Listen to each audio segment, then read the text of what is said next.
May is Cervical Cancer Awareness Month. Ito ba ay isang pagdiriwang, dapat ba natin taasan ang kamalayan ng mga kababaihan tungkol sa cervical cancer? Ano ba yung mga sanhi po ng cervical cancer? Yes, the very important na meron ho tayong awareness sa cervical cancer.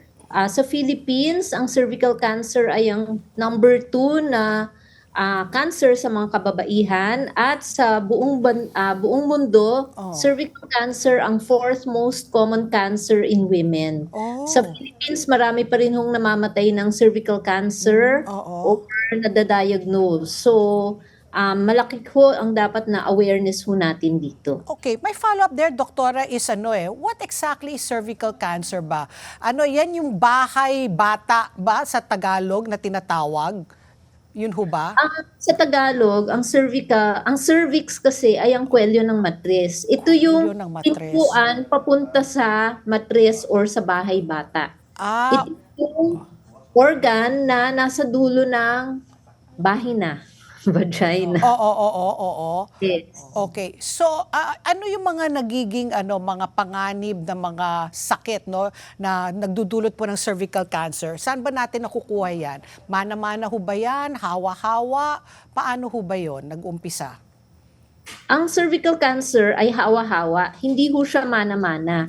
Okay. 99% ng cervical cancer ay sanhi ng isang virus. Tinatawag ay human papilloma virus. Okay. HPV. Okay. Na nakukuha through sexual contact or skin-to-skin genital contact or pwede rin through oral sex. Oh, so it's a sexual disease. Would you say it's a sexual disease? Hindi naman po. Yes po. It's a it is. sexually transmitted infection. Oo. Or a genitourinary infection, yung iba yung tawag nila. At hindi ho usually, most of the time, hindi naman talaga yan namamana. It's more of natatransmit, nakakahawa.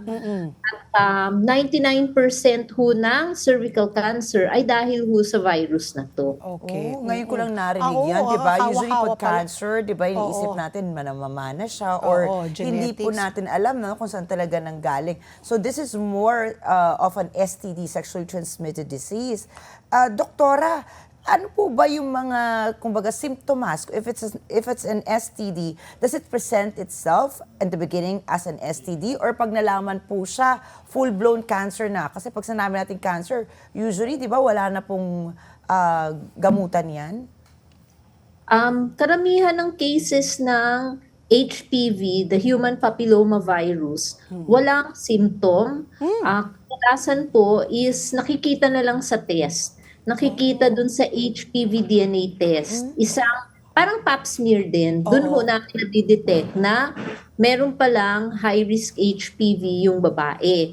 And sometimes, merong mga ibang babae, when they develop the HPV, nagkakaroon ho sila ng mga genital warts. Yung parang may mga tumutubo sa kanilang genital area na mga warts or maliliit na mga bukol-bukol. Na hindi naman masakit, pwedeng konti lang, maliliit, or pwedeng malalaki.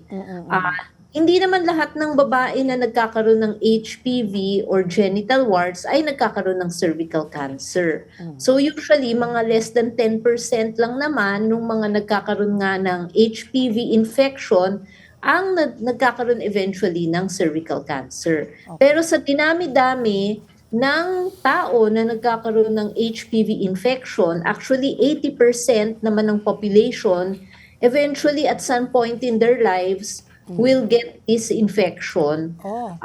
Sa dinami-dami kasi nung nagkaka-HPV, kahit na less than 10% lang yun, eventually madami pa rin yung baka magkaroon ng cervical cancer. Kaya hindi tayo dapat mag-base sa symptoms alone. Kasi most of the time, wala hong symptoms. Mas maganda talaga yung regular na screening test. So, yung screening test is through HPV DNA test. Yun na yung pinaka maganda ngayong testing. And for detection naman of cervical cancer na mismo, it's the pap smear.